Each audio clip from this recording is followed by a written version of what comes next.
Una welcome my people. I hear say inside Lagos on some other states like Abuja and Edo State, I hear say everywhere they hot like this because people now don't come outside. They do the rebirth of NSAS protest. Una know the one wey happen last year. Yes, these people don't come outside. They do this one again. And based on wetin I hear, e be like say na Falz the bad guy. Now they heard this one. But these people wey come outside, no be say they come outside say they won't come cause any katakata. These ones come outside say they won't just come do the remembrance because of those people who don't lost their lives, the people who wound during that attack then. So now what make they come outside and say they won't come do the protest? So say no be fight, they come outside come fight. My people beg, make now join me watch.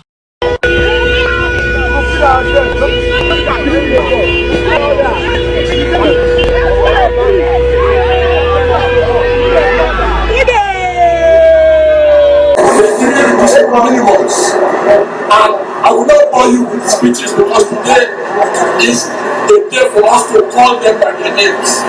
Last year, tell us why you are here today. Well, 20th of October 2020, armed military men came here, shot down innocent Nigerians that were protesting against police brutality. Today is 1 year after. We are here to honor them, to remember them. That is why we are here.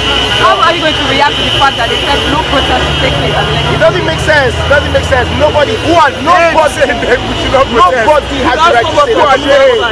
constitutionally guaranteed right. They can never stop us. What if I inform you? Stop us, tell them. If people have been arrested, then maybe you arrest all of us here today. Yeah, then we arrest all of us. We're moving together. We're not leaving anyone behind. Yes. Ona well done. In fact, I really love the courage of Falz for here. Say this guy no fear. He's still even creating time again. Come outside, one day we protest again. But though, I know say before this whole protest, government don't claim say hey, this one will happen, nobody die, nothing happen for it. But all of us know say during that attack last year, all of us know say some people die. Government no just want accept them. Say something happen for them. But this protest now, where these people now come outside, they do before this protest starts. The governor Sanwo-Olu don't want say he no want any wahala. Say he no talk say make people no do protest, but in they beg them make nobody go there. Say they go block road. Say make nobody go there. Say they go do rubbish for jail. Before we go see, I hear say people they do their normal peaceful protest. Say before we go see police now don't go there. Go the portings. What they even call a tear gas. Go they arrest and assault people who stay for that side. My people beg make now follow me watch. Some of the protesters don't begin show face.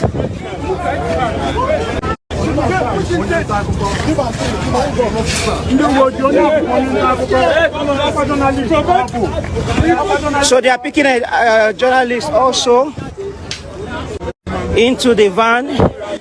All right, I had that tag from Canada, and I told the Nigerian government that they are underpaid, the police are underpaid, and that a time will come we're going to overwhelm the police, and we'll certainly overwhelm the police.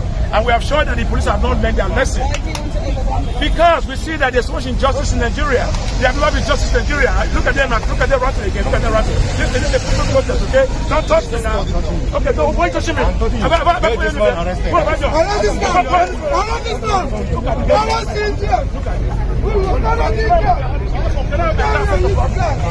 Now what? So our Nigerian police on another still change. Say person wey even dey themselves in the granting interview judge you. Before we go see, they don't carry him. Say, grab that idiot, I beg idiot on top of waiting the person even do. Waiting the person talk where be say he warrants to carry this kind guy.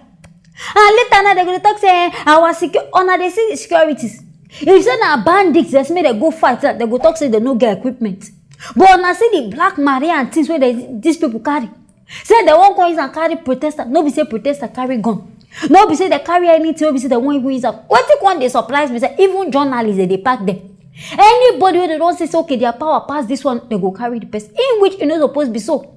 What thing we come they fight for? Because from the beginning we they fight okay may they reform them this police may they talk to them may they give them may their money even increase. Now see people who they fight for now they even add they cause all the katakata. Later now they claim say nobody give them order. Nobody give an order but now they always cause destruction. All this now attack into me, I don't even tire. For me, I don't even decide. Say this Nigeria, it don't spoil. But I don't know as you want to save again. Make everybody now just realize I ain't go just make money for your own self. Because if you dey wait for this Nigeria to wake up, if you dey hope say things go change, e no go change o.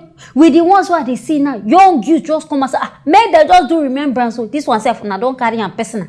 Begin throw tear gas, dey beat people, dey do them anyhow. Now what for this Nigeria? Abeg you wey go there, abeg stay safe o. No go do pass yourself. If you see say gun don do krakaka, my people run o, run for your life. Now here I go end am on this matter. Make una stay tuned for our next story.